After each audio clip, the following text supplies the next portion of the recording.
discussions about the Israeli occupation, touching on the destruction of homes, the destruction of olive groves. But of equal importance is the despoiling of the region's flora and fauna, and that is the topic of our discussion today. I'm happy to introduce Dr. Stephen Salaita, his family hailed from Jordan. His mother was born and raised in Nicaragua by Palestinian parents. His grandmother lost her home in Ein Karem in 1948. He received a BA from Radford University and MA from Radford and completed his PhD at the University of Oklahoma. He became an assistant professor of English at the University of Wisconsin in Whitewater and was then hired as an associate professor of English at Virginia Tech. Dr. Salaita writes about themes of immigration, indigenous peoples, dislocation, race, ethnicity, and multiculturalism, which is why we are so pleased to have him here today. I'm happy to introduce Dr. Stephen Salaita.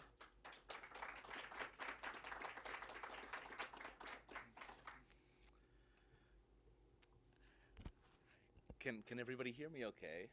Yes. All right. Well, it's good to see you in person. Well, thank you very much. Likewise. It's really a pleasure to be here. I got a chance to look at the paintings, not as closely as I would have liked, but I think they're absolutely gorgeous, and I thank you for taking the time to create them and then to share them with us. You know, it's lovely work.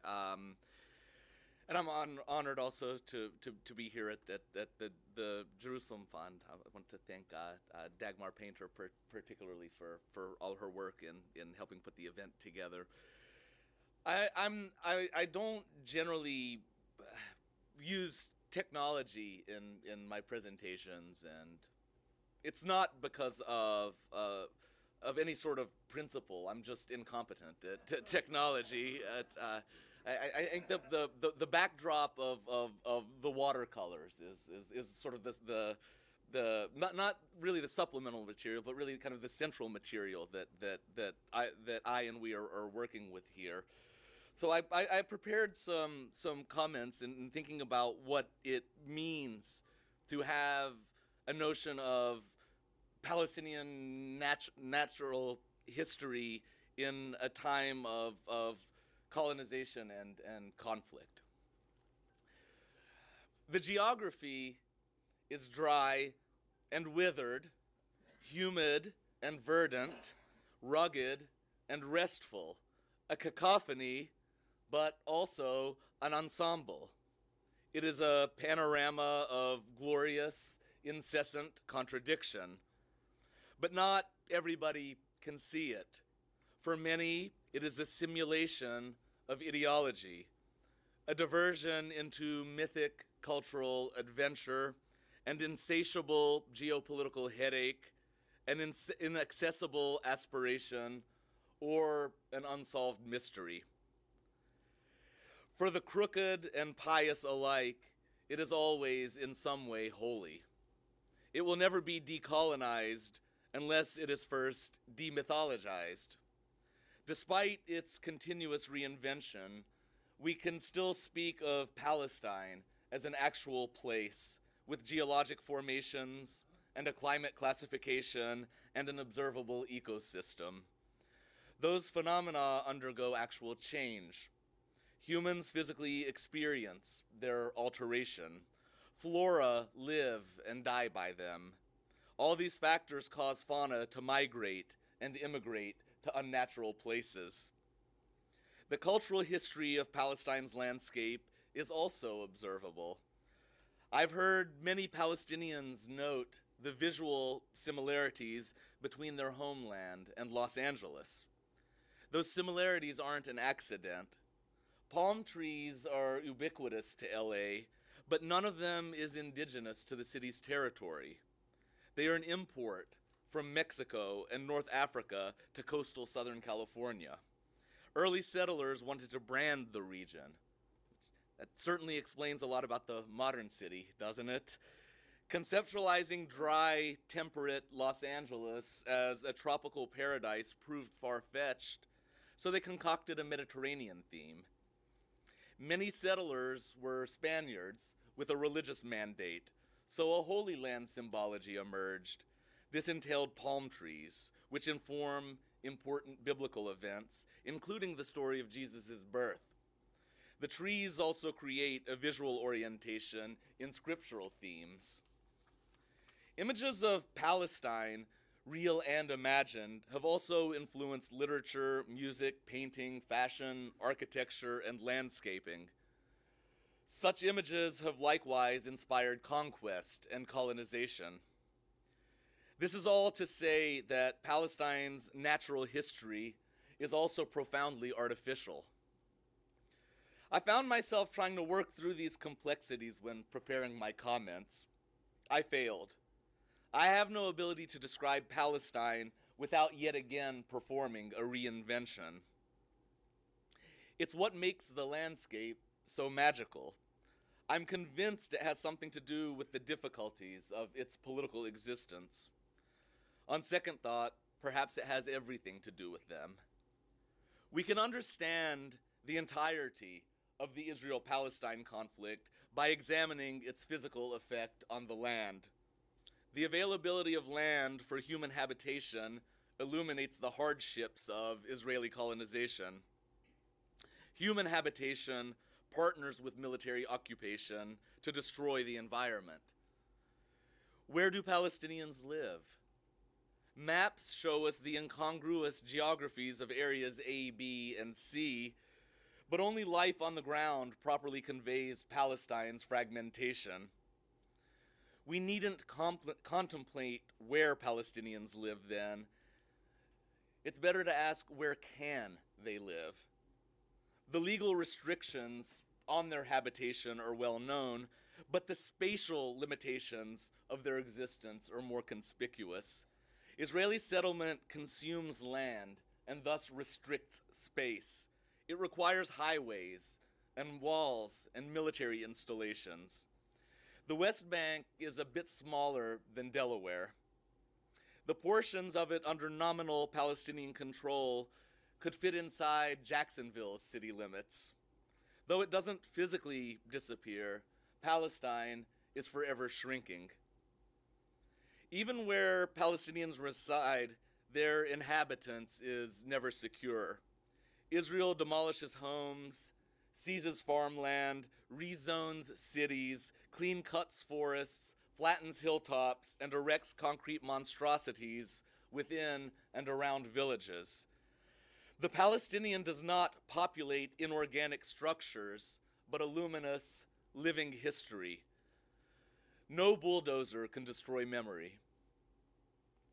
Memory enables Palestine to survive despite its persistent destruction. Israel has stolen millions of dunams of Palestinian land with no sign of abatement. The verb appropriate may be more diplomatic, but I reckon we ought to use blunt words to describe ugly actions.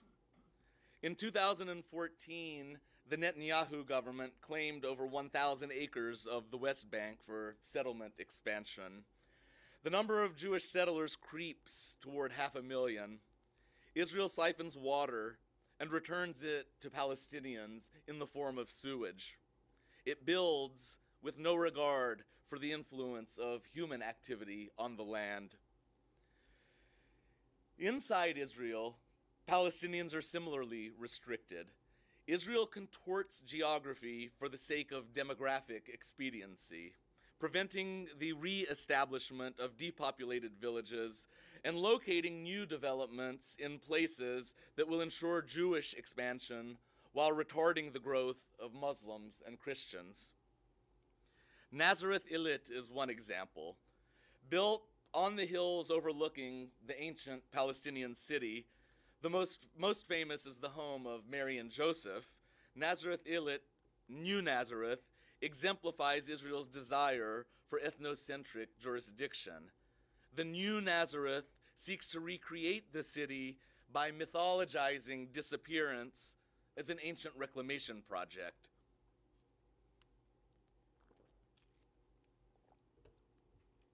13% of Palestine belongs to the Jewish National Fund, which has desired to refurbish the Holy Land since 1901.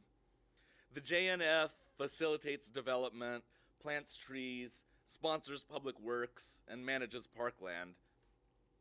The primary effect of its work has been to transform Palestine into an orientalized theme park, open only to those of a certain ethnic background. It all makes more sense if we think of Israeli settlement as a form of geostrategic gentrification. We can't properly understand Israel's most recent land grab without discussing what preceded it. Operation Protective Edge, Israel's 51-day siege of the Gaza Strip last summer, left the territory in shambles. Gaza's modern natural history can be summed by its role as clearinghouse for hundreds of thousands of non-Jews disallowed in Israel.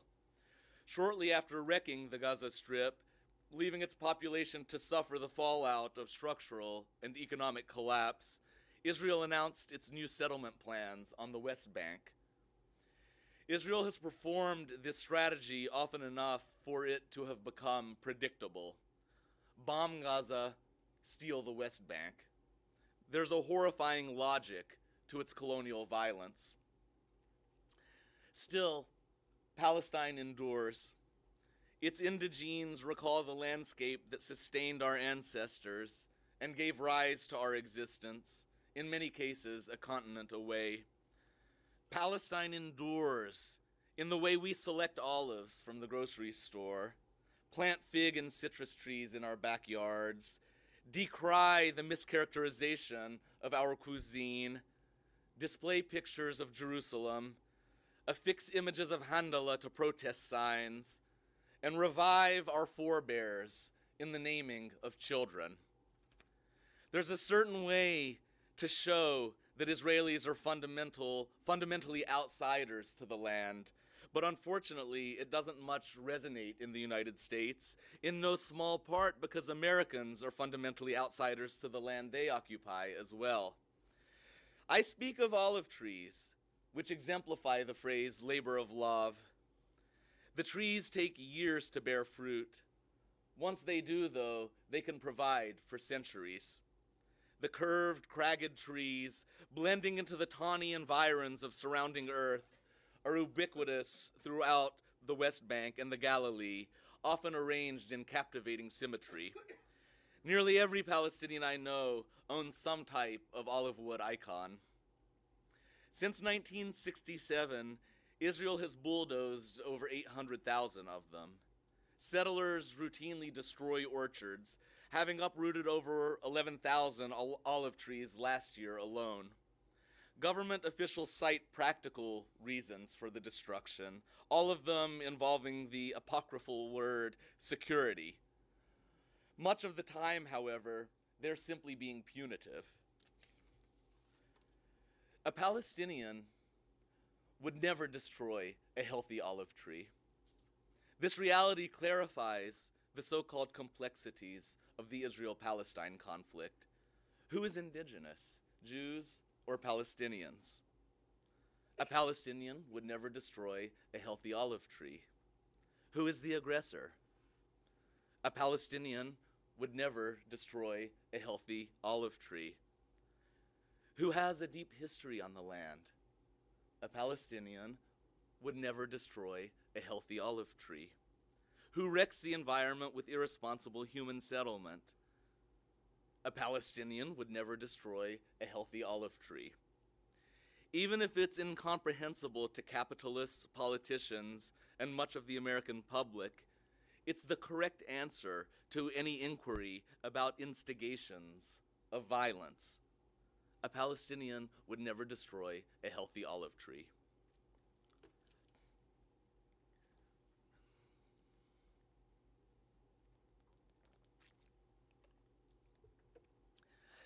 There are feral dogs on the West Bank. They outnumber hyenas, which may not be extinct, but these days are mostly the stuff of legend. The Anatolian leopard, A character in the Bible and the Epic of Gilgamesh is elusive and exhausted. Animals don't recognize human borders. When we build fences between jurisdictions, we inhibit migratory patterns and mating rituals. When we use the supposedly empty places to test weaponry, we degrade food and water sources through chemical pollution. When we move people into new places for the purpose of demographic engineering, we also affect the tenuous existence of flora and fauna. I know about Palestine's feral dogs from experience. I studied for a summer at Birzeit University near Ramallah in 2000. I remember the year well because soon upon my return to my American doctoral institution, the Second Intifada began. I was a terrible classroom student at Birzeit, but I nevertheless learned tons about Palestine. My education arose through all-night tea and hookah sessions with my Palestinian friends, the adhan reminding us finally to get some sleep. On one of those nights, I and a fellow student found ourselves about 2 miles from Birzeit with no transportation. Even service drivers take a few hours to sleep. Although we were invited to sleep in the home of our friend, it was a lovely evening, so we opted to walk. Just after leaving the small cluster of homes, dogs began howling in the nearby hills. A few soon came into sight, their growls a greater threat than any we had yet faced from occupation soldiers. We climbed a rugged slope and trekked across loose dirt and stones on the ridge alongside the roadway. When headlights approached, we jumped down and hitched a ride home. The soil of Palestine was lodged beneath my fingernails for over a week. It's one of the few moments of my life that the Holy Land was rendered tactile and knowable. Feral wildlife has a long history in the region. Lions, crocodiles, cheetahs, elephants, rhinos, giraffes, and water buffaloes once existed in Palestine, evoking its African origin and orientation. We can't attribute their disappearance to Zionist colonization, yet we can attribute to Zionists the revival of the camel. Camels have been, and continue to be, crucial to the commerce of Africa, the Middle East, and Central Asia, but among Arab and Muslim Americans, they tend to induce groans. Not from any particular dislike of the animals themselves, but because of their uses in variegated Orientalist imagery. The camel is the great signifier of Arab culture in the West. Whenever a film wishes to denote or connote the Middle East, we hear canned oud music and see sandy dunes traversed peacefully by a caravan of slow-moving camels, usually in silhouette with a blazing sun in the background. Zionism reproduces this imagery for the sake of ethnic verisimilitude. When I was at Virginia Tech, a Hillel event celebrating Israel included a camel. Don't ask me how the hell it managed to get a camel to Blacksburg, but there it was, on campus in southern Appalachia, a camel. I don't think anybody was allowed to ride the camel for legal reasons, but you could take a picture with it. So in the touristy areas of Israel, one can take pictures of an authentic Bedouin and his humped conveyance. And to be fair, this is also true of Arab countries. Zionists play Arab to inscribe themselves as indigenous to a foreign geography. Beyond their fondness for camels, they revived a version of Hebrew meant to sound akin to Arabic, claim as Israeli numerous dishes that existed well before 1948, and attempt architectural authenticity by erecting structures in the style of the actual buildings they destroy. It's a reinvention of a landscape that was mythologized by the West in the first place. Israel has destroyed Palestine's natural history physically and symbolically. I'm no botanist or biologist, so I'm more comfortable discussing people than plants or wildlife. While biologists work with the human animal, I'm too ingrained in humanist traditions to rely on biology to make sense of culture or politics. Zionists, after all, created a nation state based on the incongruities of biological determinism. As to the people of the land, the Palestinians, they only figure into Zionist mythology as relics of the past, fit for display in shows of quaint nostalgia, never as agents fit for self-determination.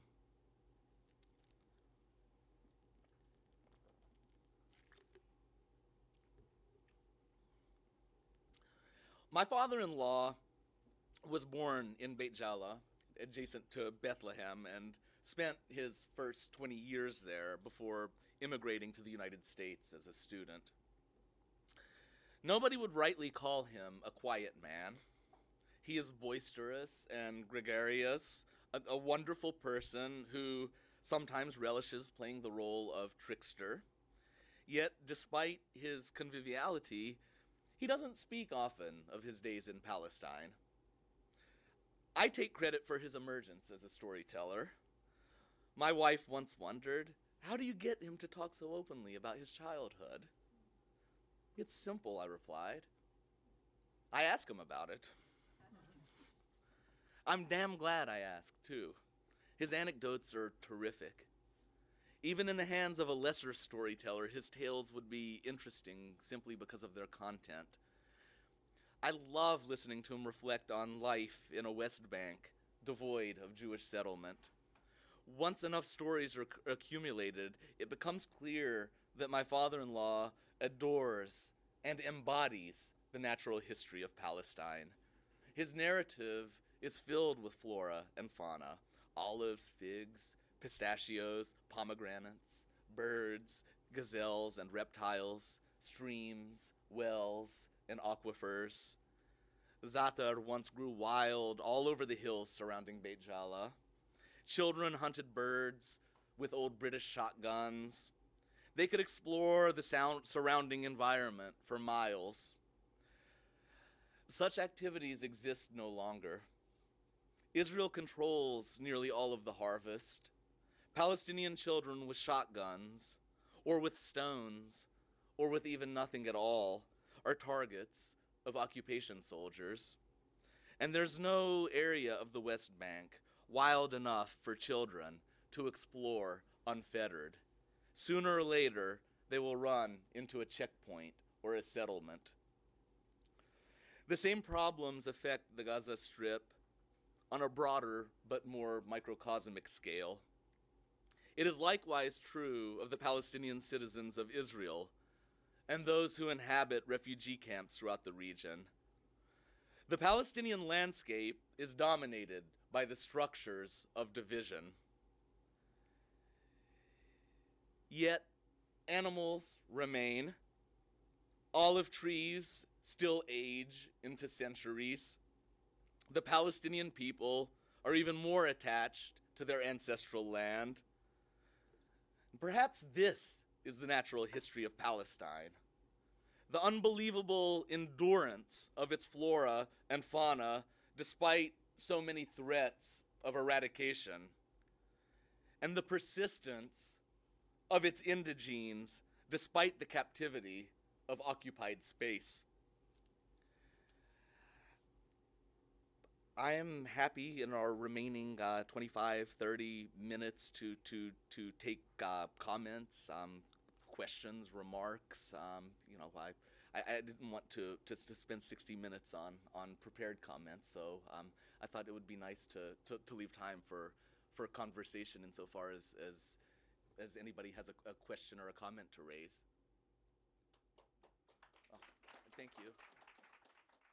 To ask whether the presenter could talk a little bit more about the availability of water for the Palestinian population as contrasted to the Jewish population of the land. Sure. Thank you.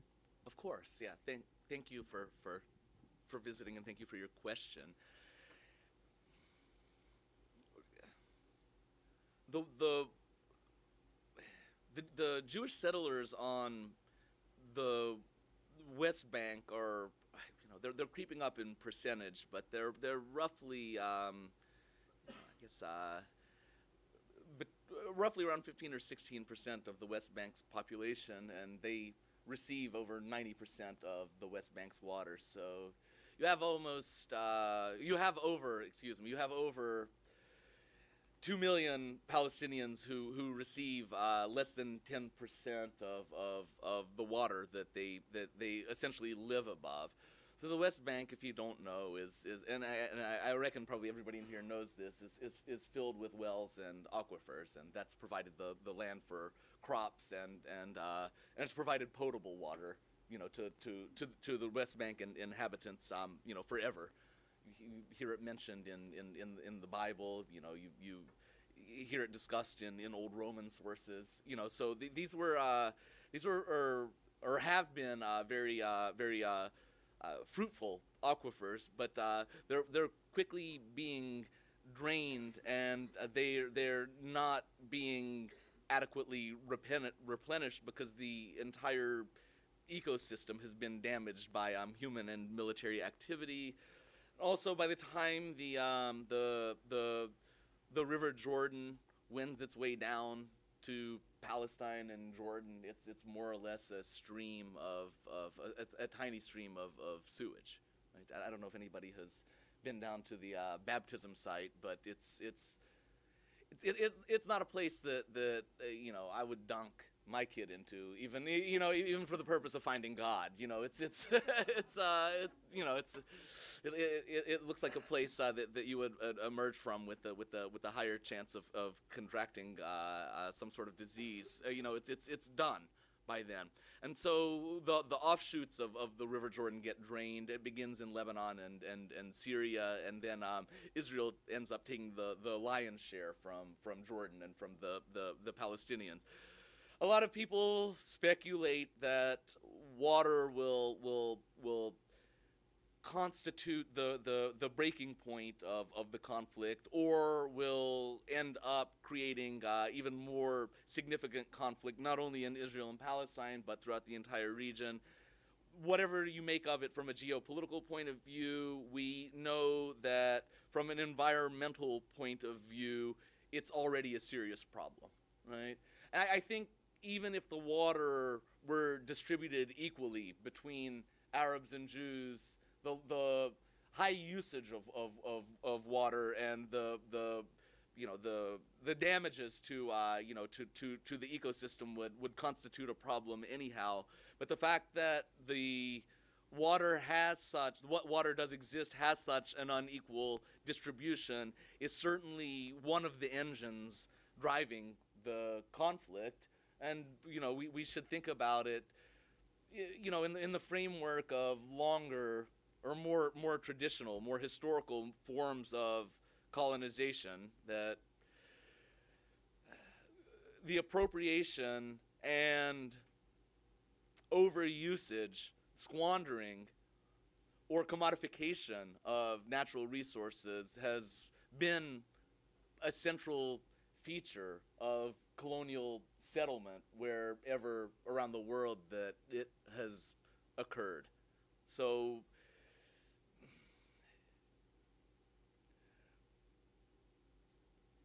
they're trying to build, or they keep talking about building some sort of conduit from the Red Sea, to the Dead Sea to alleviate the water problem.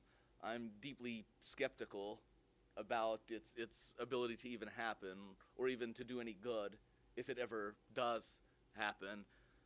But even if it were to work, as long as Israel is reserving 90% plus of that water for the specific use of the Jewish population, then it's not going to do the Palestinians any good. Yes, sir. I just have a quick question about the role of neighboring countries. Hang on a second. Hey, yes, I just have a question about the role of neighboring countries like, say, Jordan. Do they have a role? I know that they have an agreement as part of the peace treaty. I think they were given a certain allocation, and then after the incident in Amman with Khalid Mashal, there was an increase in the allocation to sort of sweep that under the rug. But do they have any role in sort of the water issues or sort of the broader issues in the West Bank, in terms of at least trying to detach themselves from it, or is there something else there, or what do you think about that? No, Jordan has a role. Syria has a role. Lebanon to a lesser degree has a role. I think every state in the region has a role, and none of these states in the Arab world would get a high Energy Star rating, right? These states are run by formal and informal regimes that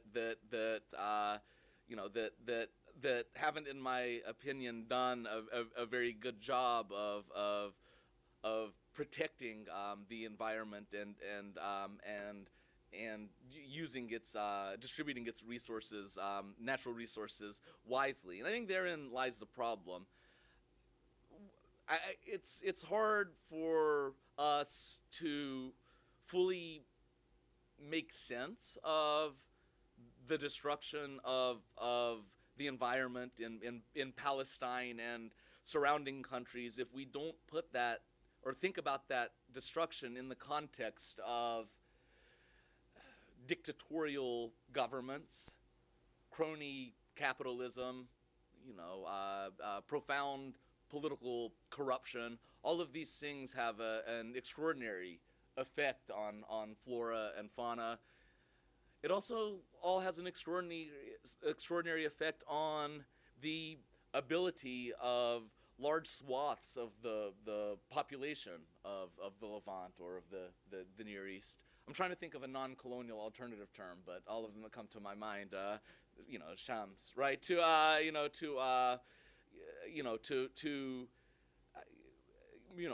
have the basic necessities to live decent lives. So it's not just an issue of environment.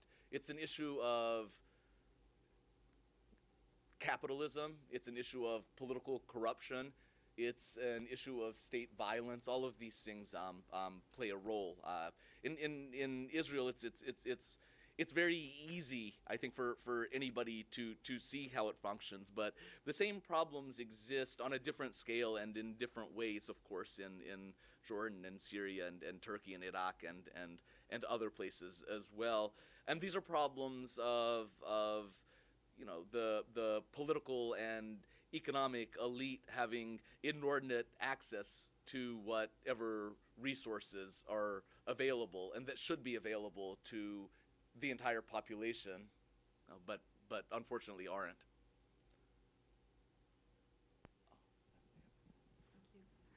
What do you think are the implications of the wheelings and dealings that are going on over the natural gas reserves under the sea off the coast of Gaza and southern Israel? It seems like a very confusing situation, and I don't know what would happen to the environment if they're fully exploited. Right.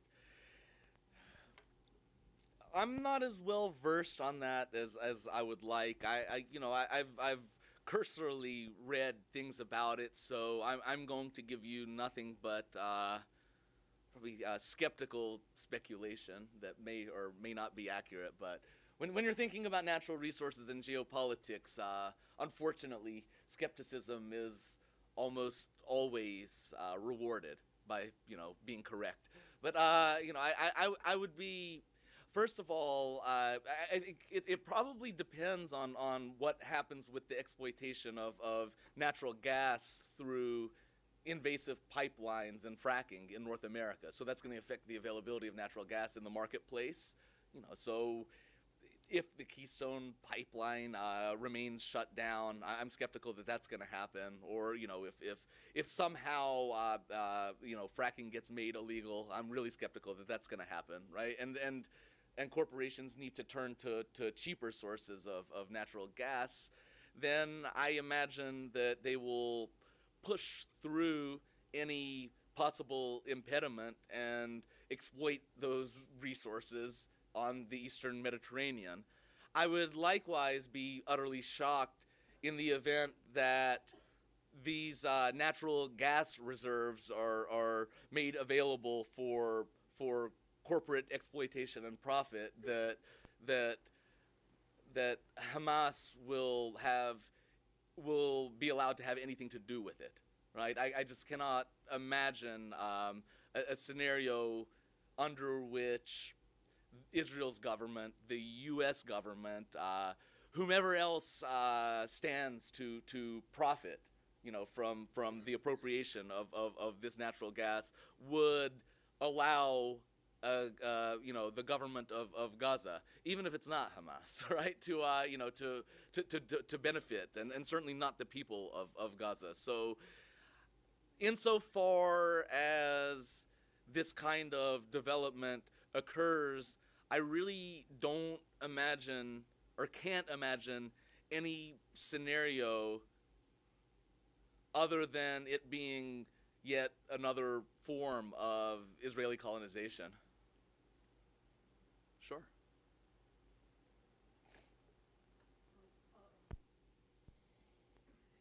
Yeah, actually, I had this question before when you were talking about water.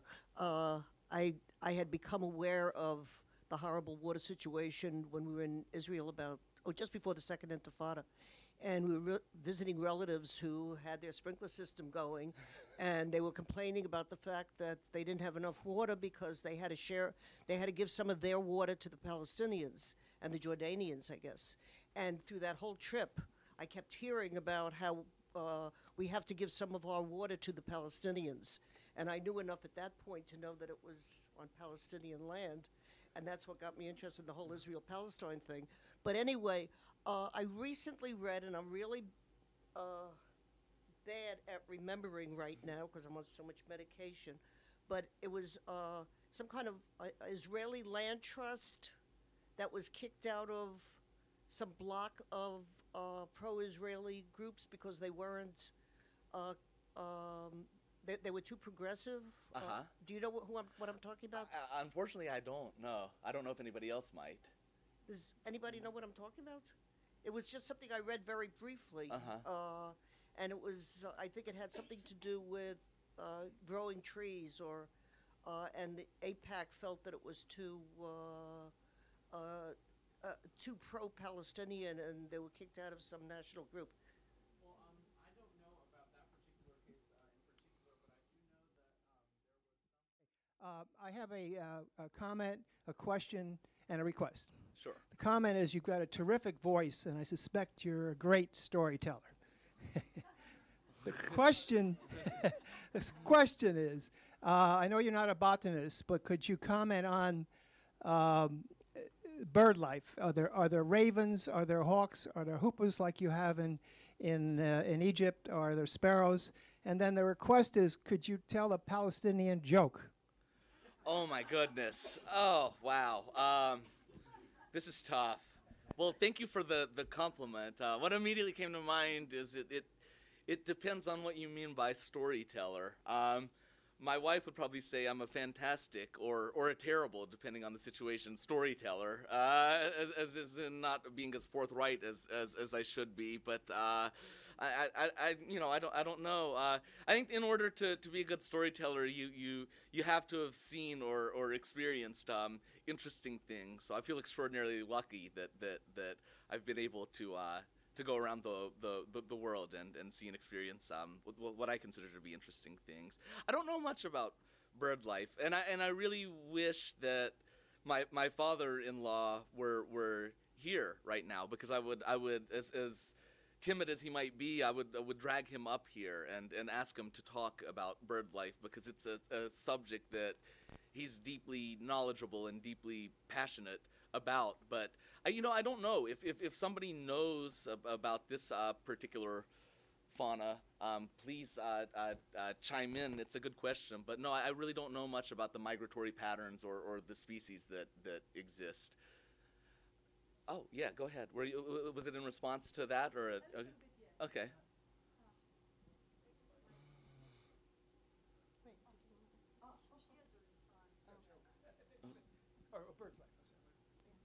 Thank you very much. I was in Israel and Palestine in 2008, and I could see the difference between vegetation between the two countries. When you ride a bus in Israel, of course, the hills are full of green pine trees. When you travel in Palestine, of course, it is very dry, rugged mountain hills. And we went to the mosque on a hill, also very dry, very dry. So maybe there is no bird in responding. Maybe just like desert bird. Yeah. So it is sad. It is sad. But of course we know about this water, the portion of water.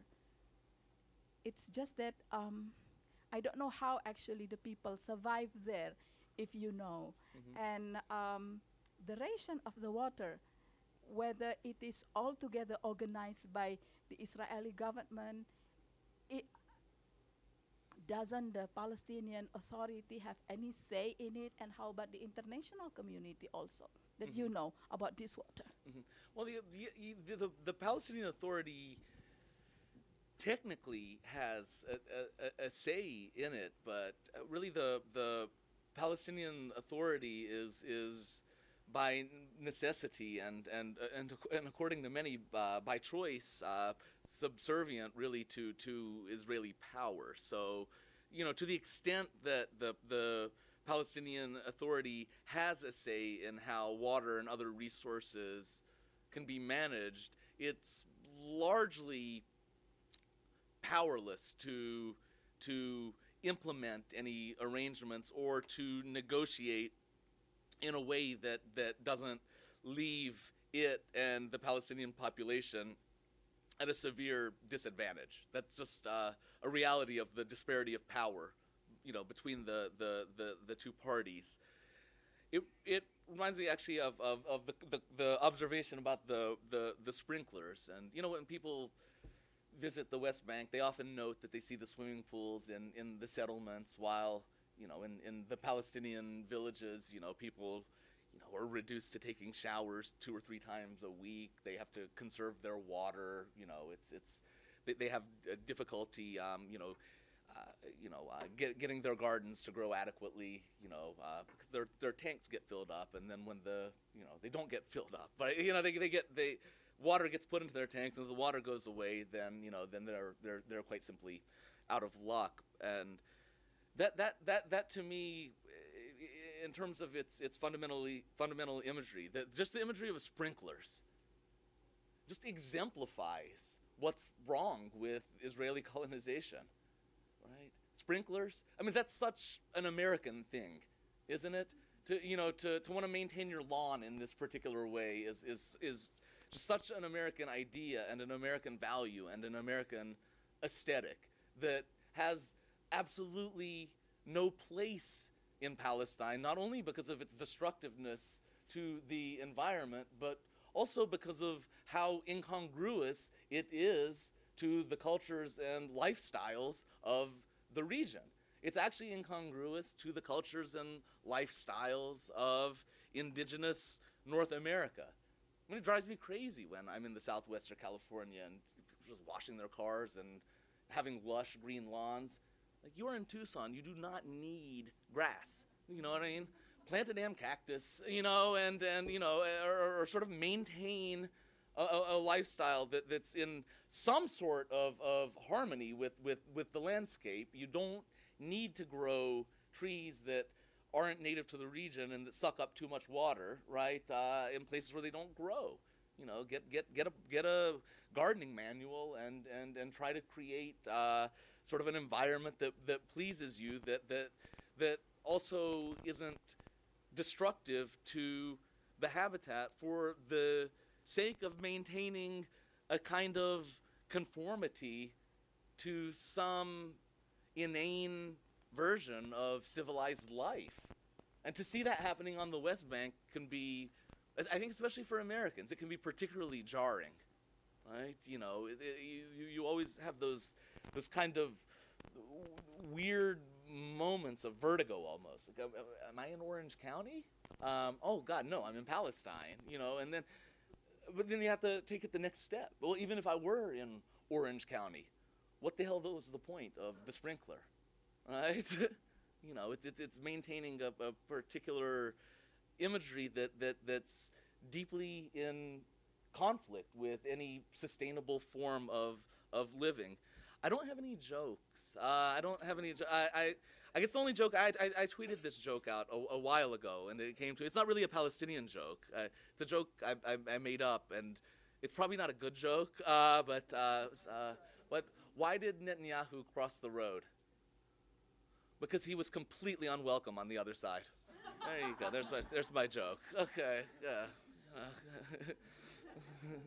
Thank you.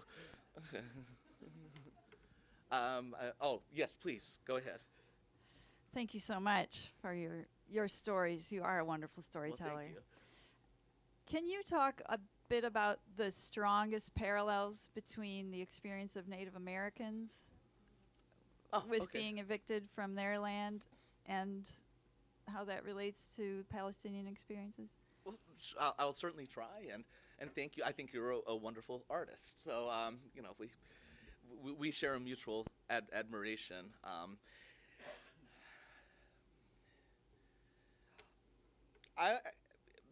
Going back to my kind of smart-ass comments about Orange County, which really is kind of easy to make fun of, but there is a seriousness there in the way that we ought to conceptualize the American landscape as still undergoing a process of colonization, that history hasn't been settled or isn't over here in North America, that not only is colonization ongoing, but there are very profound, inspiring acts of decolonization happening. And one of the major ways that colonization continues throughout all the Americas, right? To use another colonial term, I apologize, right? But in North and Central and South America, it's through the corporate exploitation of resources, right? You know, the indigenous peoples in the Western Hemisphere tend, not by accident, of course, to occupy ancestral territories that are rich in some sort of natural resource, or that are rich in flora and fauna. And those resources in the economies of the modern colonial nation state are remarkably valuable. And so the not only the destruction of those resources, but the appropriation of those resources constitutes an ongoing act of colonization. And it's a matter also of you know, who has access to the resource, who can develop the resource, and who can profit from the resource. And very rarely is it the native nation that can fully control the use of a particular resource or profit from it. You know, it depends on the nation, it depends on the place, it depends on the treaty arrangement. But by and large, these resources are exploited for profit in a capitalist marketplace, very much like the natural resources of the West Bank are exploited by the Israeli occupation, not only to the benefit of the settlers and the Jewish population inside Israel at the expense of Palestinians, but also for the sake of those who occupy the upper echelons of the Israeli economy. So I think that's a strong. You can look at you can make a strong connection, in other words, based on exploitation for profit and based on environmental destruction.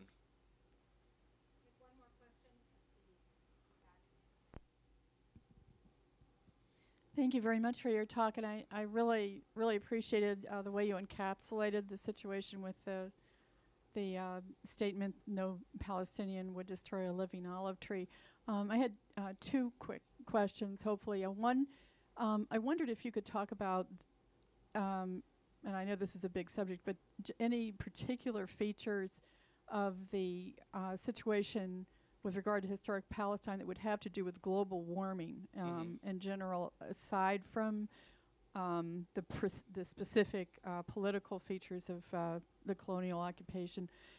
The other question has to do with, is there any difference between the way that the Ashkenazi and the Mizrahi would view the destruction of the olive trees? I mean, given that the Mizrahi, in theory, at least just one generation ago, would have had, I would think, a lot of the same cultural characteristics and relationships to the land, even though it wouldn't have been that land, it would have been land in the area.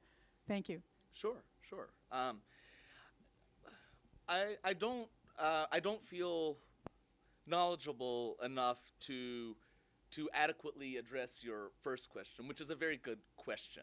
That's something I would want to read more about and research more.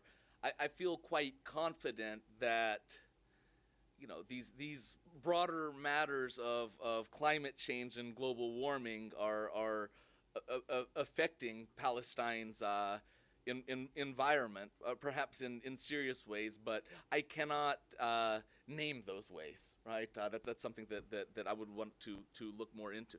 In terms of the second question, I don't feel like I know enough to say authoritatively or definitively beyond answering with a rather general observation about this ethnic split within Jewish Israeli communities that probably indicates what kind of answer that I would give. The Mizrahim have faced a tremendous amount of pressure to assimilate into the norms of European Israeli society and culture. Have they been fully assimilated? No, absolutely not. Have they been fully welcomed? Nope. Are they still looked upon with suspicion and disdain among the Ashkenazim elite? Yes, absolutely. But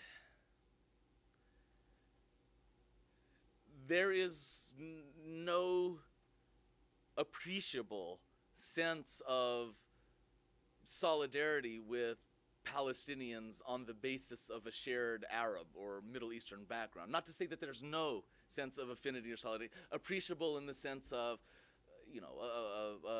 a recognizable political movement, right? That we could sort of recognize and study. I'm sure there are plenty of instances of solidarity and affinity and sort of a mutual recognition of a mutual closeness, to the land and to the landscape and the kind of cultural traditions that grow out of those relationships. But, if there is any distinctive, noticeable Mizrahi environmentalism that centers its Arabness or its Middle Easternness in relation to the natural histories of the Arab world and Iran and North Africa and Turkey or whatever, then I'm not aware of it. Right? Thank you very much. We can ask a few more questions after the show. Thank you so much. Thank you, everybody.